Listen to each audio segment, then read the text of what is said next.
नमस्कार, आप देख रहे हैं न्यूज 4.0। साथ में आपके शिखा ठाकुर, मेरे साथ मौजूद हैं पूजा, अंजलि और आयुष।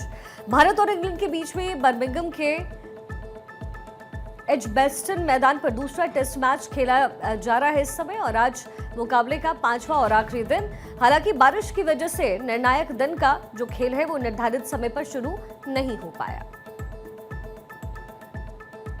इंग्लैंड को 608 रनों का असंभव सा लक्ष्य देने के बाद भारतीय टीम बर्मिंघम में ऐतिहासिक जीत की नजर पड़ी। टीम इंडिया ने यहां आज तक कोई भी टेस्ट नहीं जीता है और इंग्लैंड को जीत के लिए 536 रनों की जरूरत है और भारत को 7 विकेट की।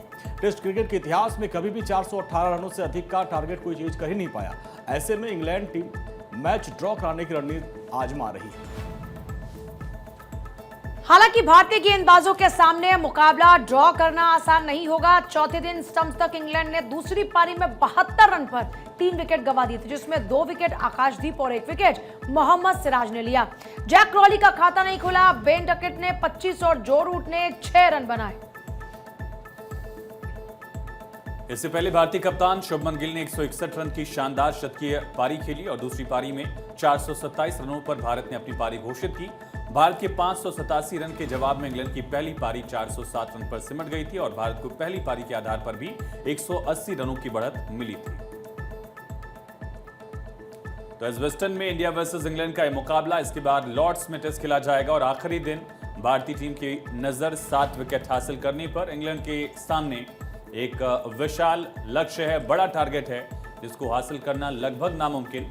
लेकिन फिलहाल भारतीय टीम और जीत के बीच मौसम जो है वो आड़े आ रहा है। लगातार बारिश हो रही है, सुबह से ही बारिश लगातार देखी जा रही थी। कवर्स अभी भी मैदान पर हैं और आने वाले कुछ वक्त में भी बारिश थमने की संभावना थोड़ी कम दिख रही है।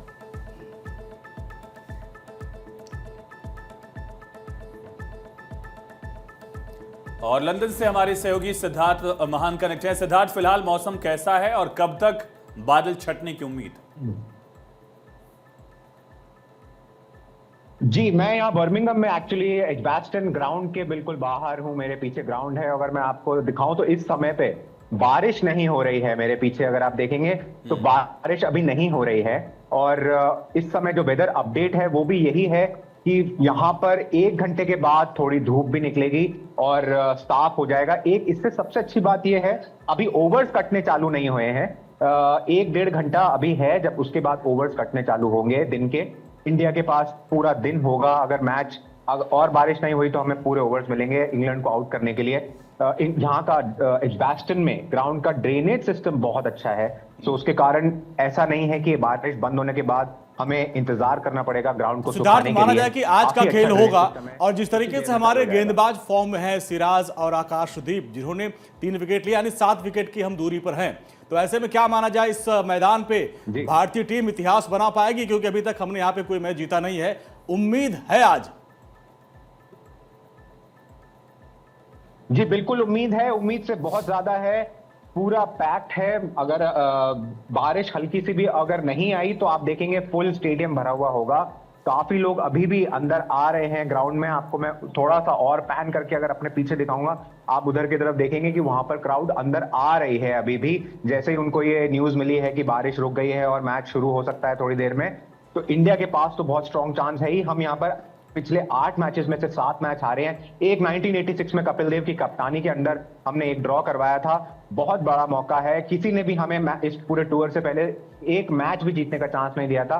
इंग्लैंड के एक्सपर्ट्स तो काफी सारे मजाक उड़ा रहे थे कि ये तो इंग्लैंड टीम के लिए प्रैक्टिस का मौका है एशेज ऑस्ट्रेलिया से खेलने से पहले। तो ये उनको एक बहुत बड़ा करारा जवाब होगा अगर इंडिया ये मैच जीत जाती है तो बहुत सारे रन्स हैं। बॉलर्स हमारे फॉर्म में हैं। कल हमने शाम को बहुत अच्छी बॉलिंग करी। उसी से उम्मीद है कि इंडिया, अगर मैच हमें 60 ओवर भी खेलने को मिलते हैं तो इंडिया शायद मैच जीत जाएगी। सिद्धार्थ, शुभमन गिल के लिए भी ये जो मैच है, जो पूरा मुकाबला होना है, वो बहुत ही प्रूविंग मैच है, तो किस तरीके की तैयारी अंदर हुई है? जी, सबसे उनके ऊपर बहुत प्रेशर था शुभमन गिल के ऊपर इस मैच पे आने से पहले। हालांकि पिछले मैच में उन्होंने 1 सेंचुरी बनाई थी, बट उनकी लीडरशिप को लेकर बहुत सवाल थे। इससे पहले महेंद्र सिंह धोनी, विराट कोहली, रोहित शर्मा जैसे कैप्टन इंडिया को लीड करते आए थे, तो उनके बाद शुभमन गिल की लीडरशिप उनके हाथों में आई थी। बहुत क्रिटिसिज्म थी कि कहीं शायद पीछे से ऋषभ पंत कैप्टेंसी भी कर रहे थे, बीच बीच में केएल राहुल भी पिछले मैच में कैप्टेंसी कर रहे थे। इस बैटिंग डिस्प्ले के कारण उनकी लीडरशिप में भी बहुत कॉन्फिडेंस आया है।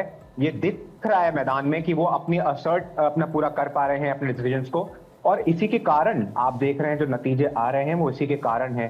शुभमन गिल ने बैटिंग में अपनी परफॉर्मेंसेस से दिखाया भी है कि वो किसी से कम नहीं है। काफी सारे फैंस से जब हमने बातचीत करी, कुछ यंग फैंस, तो हमने यहां तक सुना कि विराट कोहली उनके फेवरेट हुआ करते थे, पर शायद अब शुभमन गिल ने वो जगह ले ली है। अच्छा, सबसे बड़ा सवाल ये है, क्योंकि एक आकलन ये है कि इंग्लैंड की टीम ये कोशिश करेगी कि मैच को ड्रॉ करा लिया जाए, इनके पास एक ही उम्मीद है, अदरवाइज भारत का पलड़ा भारी है। इसको किस तरीके से देखा जाए?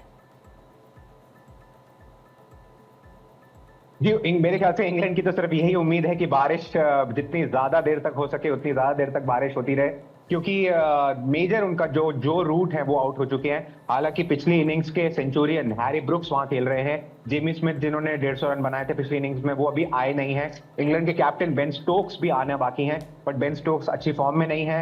जेमी स्मिथ कभी कभी प्रेशर में रिलेंट कर जाते हैं। तो उम्मीद यही है कि अगर मैच चालू होगा तो इंडिया इजीली जीत जाएगी। इंग्लैंड के लिए सिर्फ एक ही उम्मीद है कि उनको कम से कम ओवर खेलने को मिले। जितना कम ओवर मिलेंगे उतना उनके लिए इस मैच को ड्रॉ कराने आसान हो जाएगा। ये बहुत बड़ा एक इंडिया के लिए सेटबैक हो जाएगा, क्योंकि हम थर्ड मैच में 1-1 जाने के बजाय 1-0 जाएंगे। एक पहला मैच भी हम लोग डोमिनेट कर रहे थे और वहां से हार गए। ये मैच हम लोग डोमिनेट करते आए हैं, कोई गलतियां नहीं करी हमने इस मैच में। उसके बाद अगर ये अनफॉर्चुनेटली ड्रॉ हो जाता है तो काफी बड़ा एक इंडिया के लिए डिसअपॉइंटमेंट होगी। चलिए ठीक है सिद्धार्थ, बहुत शुक्रिया फिलहाल, और लगातार नज़र बना के रखिएगा। तो देखिए ये बड़ा मुकाबला और महामुकाबला होना है, और शुभमन की जो परफॉर्मेंस है उसकी चर्चा पहले ही हुई है, लेकिन इंडिया वर्सेस इंग्लैंड में ये मुकाबला बेहद दिलचस्प नजर आया। हालांकि इस समय मैच रुका हुआ है, लेकिन थोड़ी देर में एक बार फिर से वापसी की उम्मीद। प्रधानमंत्री नरेंद्र मोदी विदेश के दौरे के चौथे चरण में ब्राजील पहुंच चुके हैं। यहां पर प्रधानमंत्री मोदी 17वें ब्रिक्स शिखर सम्मेलन में हिस्सा लेंगे। वहीं ब्राजील पहुंचे प्रधानमंत्री मोदी का जोरदार स्वागत किया गया। इस दौरान ब्राजील में ऑपरेशन सिंदूर की गूंज सुनाई दी है। भारतीय समुदाय के लोगों ने ऑपरेशन सिंदूर को समर्पित सांस्कृतिक कार्यक्रम का आयोजन किया। रियो डी जेनेरो पहुंचने के बाद प्रधानमंत्री नरेंद्र मोदी के स्वागत के लिए ब्राजील ने विशेष इंतजाम किए थे। होटल नॉसनॉल में भारतीय समुदाय ने उनका भव्य स्वागत किया। इस दौरान उन्होंने ऑपरेशन सिंदूर को दर्शाने वाली एक विशेष प्रस्तुति दी है। ऑपरेशन सिंदूर को लेकर गीत सौगंध मेरी मिट्टी की, मैं देश नहीं झुकने दूंगा, ये चलाया गया, और जिस पर कुछ लोगों ने परफॉर्मेंस किया, और इसको देखकर प्रधानमंत्री काफी खुश हुए। ऑपरेशन सिंदूर को सलाम और पीएम मोदी की जिंदगी से जुड़े इस गीत पर भारतीयों की ब्राजील में परफॉर्मेंस को देखकर पीएम मोदी काफी गदगद होते हुए नजर आए। प्रस्तुति को देखने के बाद पीएम मोदी ने सभी को धन्यवाद भी दिया, और वहीं पीएम मोदी से मिलने के बाद भारतीय समुदाय ने न सिर्फ अपनी खुशी का इजहार किया, बल्कि उन्होंने इस बात को भी कहा कि भारत में मोदी सरकार आने के बाद से विकास की गति बढ़ चुकी है। Honestly, we are very excited and we found ourselves very privileged and honored to receive our Prime Minister Modi ji. And I would say सबका साथ सबका विकास। बहुत एक्साइटेड हूँ। लास्ट ईयर भी हमको हमारी टीचर जो हमारी कोरियोग्राफर है उन्होंने हमको चांस दिया, इस बार भी उन्होंने हमको चांस दिया, और मैं बहुत एक्साइटेड हूँ, बहुत लकी हूँ कि इस बार फिर से मुझे मिलने का मौका मिल रहा है। एंड मोदी जी को बस मैसेज है कि आप जो भी कर रहे हो हमको बहुत प्राउड फील हो रहा है, और जो भी आगे करने वाले हो हम आपके साथ है Modi ji. BRICS Summit is a very serious platform wherein actually they have an ambitious goals actually, and today world is a multilateralism and cooperations, and BRICS is one of the largest economies of the world, BRICS countries. Definitely this is leveraging they are leveraging their strengths in this particular platform. Brazil पहुंचने पर PM Modi ने expose भी किया। इसमें PM Modi ने लिखा कि Brazil के रियो डी जेनेरो पहुंचा हूं, जहां मैं ब्रिक्स शिखर सम्मेलन में शामिल होऊंगा, और बाद में राष्ट्रपति लुला डी सिल्वा के निमंत्रण पर राजकीय यात्रा के लिए राजधानी ब्राजीलिया जाऊंगा। इस दौरान यात्रा के सकारात्मक बैठकों और बातचीत की उम्मीद पीएम ने जाहिर की है। केंद्रीय गृह मंत्री अमित शाह ने आज गुजरात के आणंद में देश के पहले सहकारी विश्वविद्यालय त्रिभुवन सहकारी यूनिवर्सिटी का भूमि पूजन किया है। अमित शाह ने इस दौरान त्रिभुवन दास पटेल को श्रद्धांजलि अर्पित की। इस कार्यक्रम में गृहमंत्री अमित शाह ने कहा कि इस यूनिवर्सिटी से सहकारिता में भाई भतीजावाद खत्म होगा, पारदर्शिता आएगी और सहकारी यूनिवर्सिटी से प्रशिक्षण लेने वालों को रोजगार मिलेगा। केंद्रीय गृह मंत्री अमित शाह ने इस बात का भी जिक्र किया कि त्रिभुवन दास के ही विजन के चलते दुनिया भर की निजी डेयरीज के सामने आज हमारे देश की कोऑपरेटिव डेयरी सीना तान कर खड़ी है। उन्होंने आह्वान किया कि देश भर के सहकारी प्रशिक्षण विशेषज्ञ इस यूनिवर्सिटी से जुड़ें और अपना योगदान दें। गृहमंत्री शाह ने कहा कि प्रधानमंत्री मोदी ने देश के करोड़ों गरीबों ग्रामीणों के जीवन में आशा का संचार करने, उन्हें आर्थिक रूप से समृद्ध बनाने के लिए सहकारिता मंत्रालय की स्थापना की थी। कहा, सहकारिता मंत्रालय की स्थापना के बाद से पिछले 4 साल में भारत में 60 नई पहल की गई है। एक प्रकार से शिक्षा के बारे में एक बड़ा वैक्यूम का अनुभव होता जाता था। शिक्षा में वैक्यूम था तो नवाचार और प्रशिक्षण में भी वैक्यूम आया, संस्थाओं के बीच में समन्वय में भी वैक्यूम आया और सहकारिता यूनिवर्सिटी बनने के साथ ही ये त्रिभुवन सहकारिता यूनिवर्सिटी ये सारे वैक्यूम को समाप्त कर देगी। नीतियों का भी निर्माण करेगी, नवाचार को बढ़ावा देगी, अनुसंधान का नींव डालेगी, प्रशिक्षण तो करेगी ही करेगी और देश भर के सहकारी संस्थाओं के प्रशिक्षण का एक ही समान प्रकार से कोर्स बनाकर देश भर की सहकारिता को एक ही प्रकार से आगे बढ़ाने का काम ये यूनिवर्सिटी करेगी। 2 लाख पैक्स और पुराने 85,000 पैक्स के माध्यम से सभी योजनाओं को जमीन तक उतारने का काम ये त्रिभुवन सहकारिता यूनिवर्सिटी देखेगी। एक प्रकार से देखा जाए तो इस मेगा वैक्यूम को भरने का काम त्रिभुवन सहकारिता यूनिवर्सिटी करेगी। वो वैक्यूम ने हमारे सहकारिता आंदोलन को एक प्रकार से सिकुड़ कर रख दिया था। अब वो फलेगा, फूलेगा, आगे बढ़ेगा और पूरे विश्व में सहकारिता का सबसे बड़ा गढ़ अगर कहीं बनेगा तो हमारे भारत में बनेगा। भारतीय जनसंघ के संस्थापक श्यामा प्रसाद मुखर्जी की जयंती पर देश भर में विभिन्न कार्यक्रम हुए। डॉक्टर श्यामा प्रसाद मुखर्जी को उनकी 125वीं जयंती पर केंद्रीय मंत्री और भाजपा के राष्ट्रीय अध्यक्ष जेपी नड्डा समेत अन्य नेताओं ने सेंट्रल हॉल में पुष्पांजलि अर्पित की। वहीं केंद्रीय मंत्री अमित शाह ने सहकारिता मंत्रालय के 4 वर्ष पूरे होने के अवसर पर हुए एक कार्यक्रम में श्यामा प्रसाद मुखर्जी के योगदान को याद किया। 1901 में आज के दिन ही श्यामा प्रसाद मुखर्जी का जन्म हुआ था। पश्चिम बंगाल की धरती पर जन्मे श्यामा प्रसाद जी आज जन्म देशभक्त नेता थे। इन्होंने आजादी के पूर्व से ही देश की अनेक प्रकार की समस्याओं को न केवल वाचा देने का काम किया, इसके निवारण के लोगों को संगठित भी किया और निवारण के उपाय भी सुझाए। देश की जनता श्यामा प्रसाद जी को कश्मीर के साथ जोड़कर देख रही है। वो उचित ही है, क्योंकि श्यामा प्रसाद मुखर्जी न होते तो कश्मीर कभी भी देश का अभिन्न हिस्सा न बनता। उत्तर प्रदेश के मुख्यमंत्री योगी आदित्यनाथ ने भी भारतीय जनसंघ के संस्थापक डॉक्टर श्यामा प्रसाद मुखर्जी को उनकी जयंती के मौके पर पुष्पांजलि अर्पित की। मुख्यमंत्री योगी ने कहा कि पीएम मोदी ने श्यामा प्रसाद मुखर्जी का सपना पूरा किया। स्वतंत्रता संग्राम सेनानी थे, महान शिक्षाविद थे, पूरा जीवन राष्ट्र माता के लिए उन्होंने समर्पित किया था। बंगाल के अकाल के दौरान उनकी सेवाएं पूरा देश स्मरण करता है। उनका जीवन भारत की एकता और अखंडता के लिए समर्पित रहा।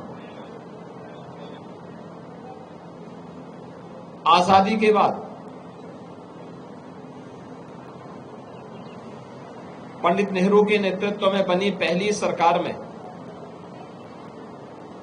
भारत के खाद्य और उद्योग मंत्री के रूप में उन्होंने भारत के अंदर खाद्य की आत्मनिर्भरता और देश के औद्योगिकीकरण की जो नींव रखी थी वह नए भारत में भी स्पष्ट देखने को मिलती है। दिल्ली की सीएम रेखा गुप्ता ने भी श्यामा प्रसाद मुखर्जी को श्रद्धांजलि दी। उन्होंने कहा कि इस देश की धरती पर अगर राष्ट्रवाद का पहला बीज किसी ने बोया तो वो डॉक्टर श्यामा प्रसाद मुखर्जी ही थे। सीएम रेखा गुप्ता ने कहा कि श्यामा प्रसाद मुखर्जी ने देश में राष्ट्र प्रथम की भावना का संचार किया। राजस्थान के मुख्यमंत्री भजनलाल शर्मा ने भी भारतीय जनसंघ के संस्थापक डॉक्टर श्यामा प्रसाद मुखर्जी को उनकी 125वीं जयंती पर पुष्पांजलि अर्पित की। गोवा के मुख्यमंत्री प्रमोद सावंत ने भी डॉक्टर मुखर्जी को नमन किया। केंद्रीय स्वास्थ्य मंत्री जेपी नड्डा और दिल्ली की मुख्यमंत्री रेखा गुप्ता ने आज विज्ञान भवन में एक कार्यक्रम में आयुष्मान भारत पंजीकरण वैन को हरी झंडी दिखाई है।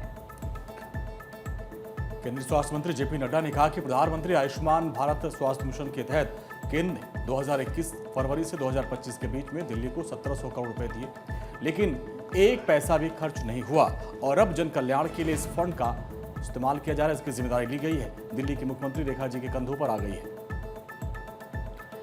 केंद्रीय स्वास्थ्य मंत्री जेपी नड्डा ने दिल्ली की मुख्यमंत्री रेखा गुप्ता की मौजूदगी में विज्ञान भवन में एक कार्यक्रम में नियुक्ति पत्र वितरित किए। इसके साथ ही आयुष्मान भारत पंजीकरण वैन को भी उन्होंने हरी झंडी दिखाई।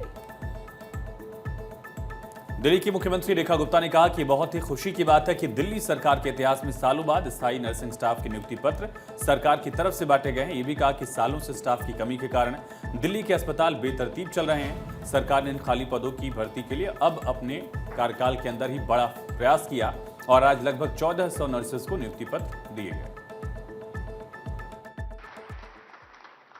मुझे यह भी आपके साथ साझा करना है कि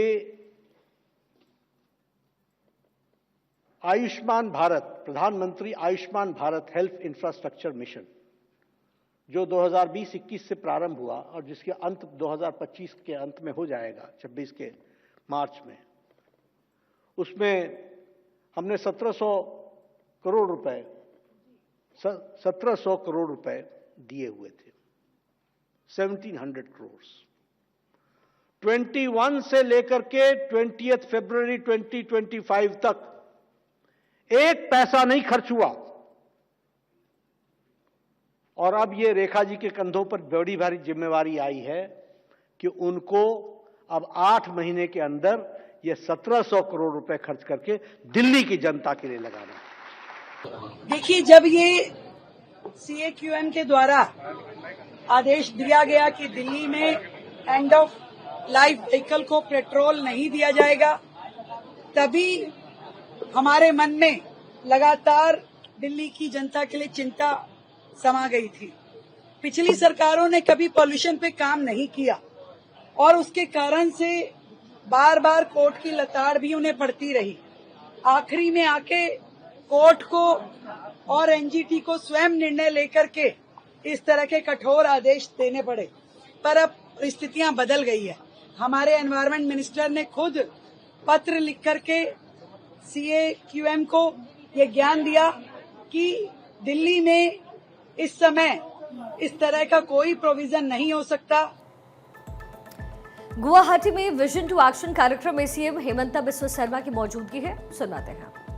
दुर्बल हो जाए किंतु जेतिया आंदोलन और दाबी आमी एकाखरियाকৈ थৈ टेबुলত खोआ पातत घरत बजारत कार्यालयत बंधुर दरे आमी बहिम कथा बतरा पातिम और तेतियाই आमी দেখা পাম যে এনেকুৱা সমস্যাৰ সমাধান ওলাব। তাত কোনেও নাভাবিব মই হাৰিছো, সকলোৱে ভাবিব মই নিজে জিকিছো আৰু এই ঘটনা প্ৰবাহে আমাক সকলোকে স্থায়িত্ব আৰু নিৰাপত্তা প্ৰদান কৰিছে। हिमाचल प्रदेश के मंडी के सिराज घाटी में बादल फटने की घटना से हुए नुकसान और मृतकों के परिवारों को संवेदना जताने बीजेपी सांसद कंगना रनौत मंडी पहुंची और इस दौरान कंगना रनौत ने प्रदेश सरकार पर हमला बोला।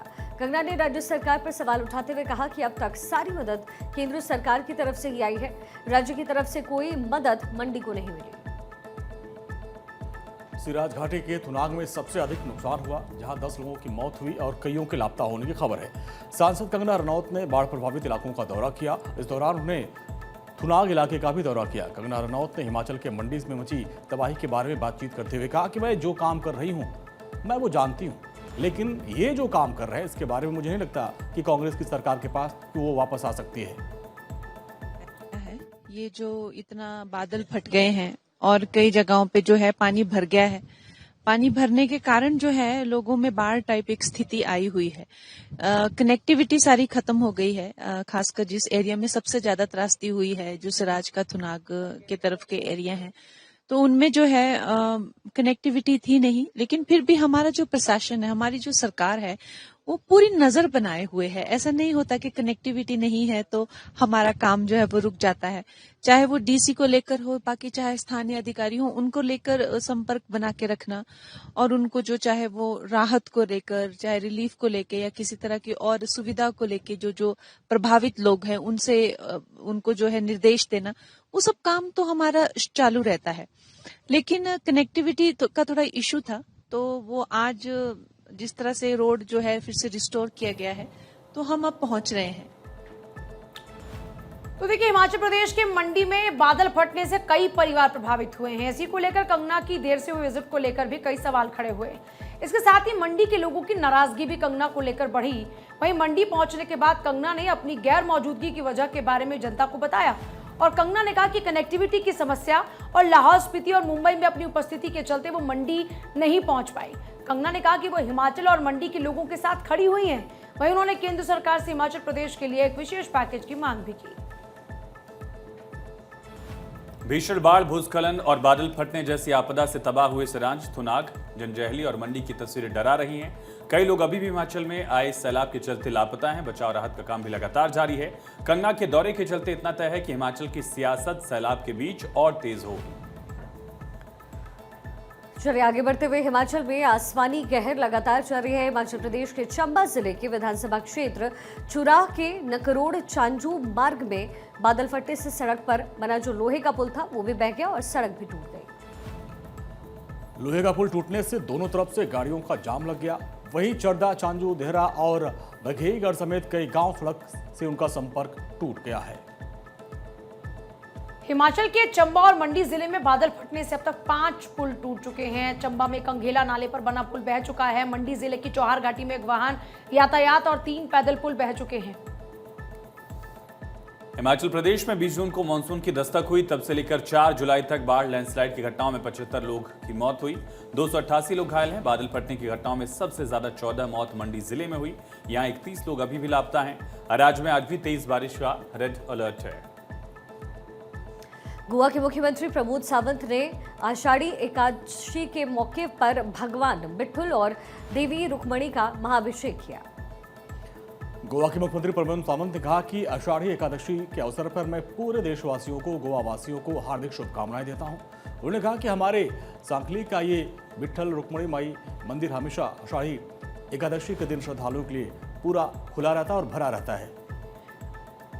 गोवा सीएम प्रमोद सावंत ने इस दौरान ये भी कहा कि जो धार्मिक यात्रा के लिए पंढरपुर गए हैं मैं उन्हें भी बधाई देता हूं, लेकिन जो लोग पंढरपुर नहीं जा पाए वो सभी श्रद्धालु उस मंदिर में आकर दर्शन करते हैं, मैं उनका भी बहुत बहुत धन्यवाद करता हूं। सीएम सावंत ने देश में सुख शांति की कामना की। कहा प्रधानमंत्री मोदी के नेतृत्व में विकसित भारत का सपना साकार हो रहा है। आषाढ़ी एकादशी के निमित्त मैं पूरे देशवासियों को और गोवा वासियों को बहुत बहुत अभिनंदन और हार्दिक शुभेच्छा देता हूं कि प्रति पंढरपुर बोल के कहने वाला हमारे साकली का ये विठ्ठल रुक्माई मंदिर हमेशा के लिए आषाढ़ी एकादशी के निमित्त लोगों से भरा हुआ रहता है। आज पूरे गोवा से जिस तरह से वारियां पंढरपुर गए हैं उनको भी मैं शुभेच्छा देता हूं, लेकिन जो पंढरपुर वारी लेके न जा सके, ये गोवा के सभी भक्त प्रति पंढरपुर समझने वाले इस विठ्ठल मंदिर में आके विठ्ठल दर्शन लेते हैं, इसलिए मैं उनका भी बहुत बहुत अभिनंदन करता हूं। आज सुबह